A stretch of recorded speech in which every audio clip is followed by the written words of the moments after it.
ಯಾವ ರೀತಿಯಾದಂತಹ technological improvement ಆಗಬೇಕು ಅಥವಾ ಏನು ಮಾಡಿದ್ರೆ ಇದನ್ನು ತಡಿಬಹುದು ಅಂತ ಹೇಳಿ ನಿಮಗನ್ಸುತ್ತೆ ಅಂತ?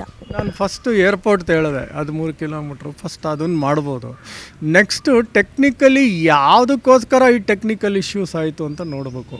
ಬಿಕಾಸ್ ತುಂಬ ಬಿಸಿಲಿತ್ತು, 40 ಡಿಗ್ರಿ ಸೆಂಟಿಗ್ರೇಡ್ ಇತ್ತು.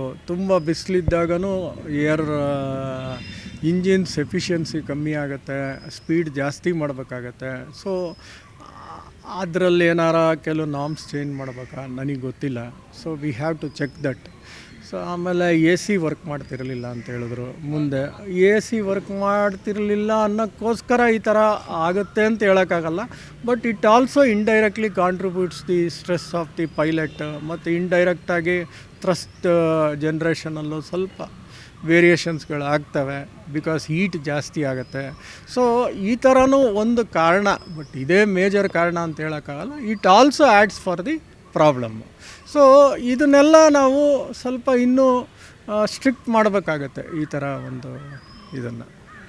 ಒಂದು ಫ್ಯಾಮಿಲಿ ಸರ್ ಲಂಡನ್ಗೆ ಹೋಗಿ ಸೆಟಲ್ ಆಗೋಣ ಅಂತ ಅಮ್ಮ ಮತ್ತು 3 ಜನ ಮಕ್ಕಳು ತೀರ್ಕೊಂಡಿರುವಂಥದ್ದು. ಸೊ ನಿಮ್ಗೇನು ಈ ಒಂದು ಫ್ಯಾಮಿಲಿಗಳ ಏನು ಸಾವು ಏನೂ ಕಾರಣ ಇಲ್ಲದೆ ಯಾರು ಹೊಣೆ ಇದಕ್ಕೆ ಅಂತ ಹೇಳಿ ನಿಮ್ಗೆ ಅನಿಸುತ್ತೆ ಅಂತ? ಯಾರು ಹೊಣೆ ಅಂತ ಹೇಳೋಕ್ಕಾಗಲ್ಲ, ಈಗಲೇ ಹೇಳೋದು ತುಂಬಾ ಕಷ್ಟ. ಬೋಯಿಂಗ್ ಹೊಣೆನಾ, ಪೈಲಟ್ ಹೊಣೆನಾ, ಇಲ್ಲ ಇದನ್ನು ಫಿಟ್ನೆಸ್ ಮಾಡಿಸ್ಬೇಕಾಗಿತ್ತು ಅಂತ ಡಿಸೆಂಬರಲ್ಲೇ ಹೇಳಿದರು DGC ಅವರು ಅಂತಾರೆ.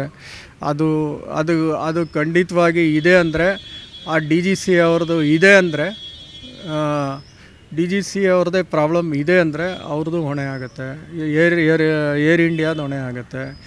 ಇಲ್ಲ ಯಾರು ಹೊಣೆ ಅಂತ ಈಗಲೂ ಇನ್ನೂ ನಿಗದಿತವಾಗಿ ಇನ್ವೆಸ್ಟಿಗೇಟ್ ಆಗೋ ತನಕ ಹೇಳೋಕ್ಕಾಗಲ್ಲ. ಸರ್ ಇನ್ನು ಟೆಕ್ನಿಕಲ್ ಆಸ್ಪೆಕ್ಟ್ಸ್ ಏನು ಕಾರಣ ಅಂತ ಗೊತ್ತಿಲ್ಲ, ಬಟ್ ಅವರು ಈಗ ಫ್ಲೈಟ್ ಈ ರೀತಿ ಆಗೋಕ್ಕಿಂತ ಮುಂಚೆ ಒಂದು ಕಾನ್ವರ್ಸೇಷನ್ ಮಾಡ್ಕೊಂಡಿರ್ತಾರೆ ಅಂತ ಹೇಳಿ ನೀವು ಹೇಳಿದ್ರಿ. ಅದು ಎಷ್ಟು ನಿಮಿಷ ಅವ್ರು ಮಾಡ್ಬೋದು? ಬಿಕಾಸ್ 20-30 ಸೆಕೆಂಡಲ್ಲೇ ಆಗಿರೋದು 30 ಸೆಕೆಂಡ್ಸಲ್ಲಿ ಒಂದು 2-3 ಸೆಕೆಂಡಲ್ಲಿ ಮೇಡೆ ಅಂದಿರ್ಬೋದು ಅಷ್ಟೇ. ಮತ್ತು ಅವ್ರಿಗೆ ವಾಪಸ್ ಮೆಸೇಜ್ ಹೋಯ್ತಾ ಏನು ಅಂತ ಅವ್ರು ಕೇಳೋ ಅಷ್ಟರಲ್ಲೇ ಪತನ ಆಗೋಗಿ ಬ್ಲಾಸ್ಟ್ ಆಯಿತಾ, ಅದು ನೋಡಬೇಕು.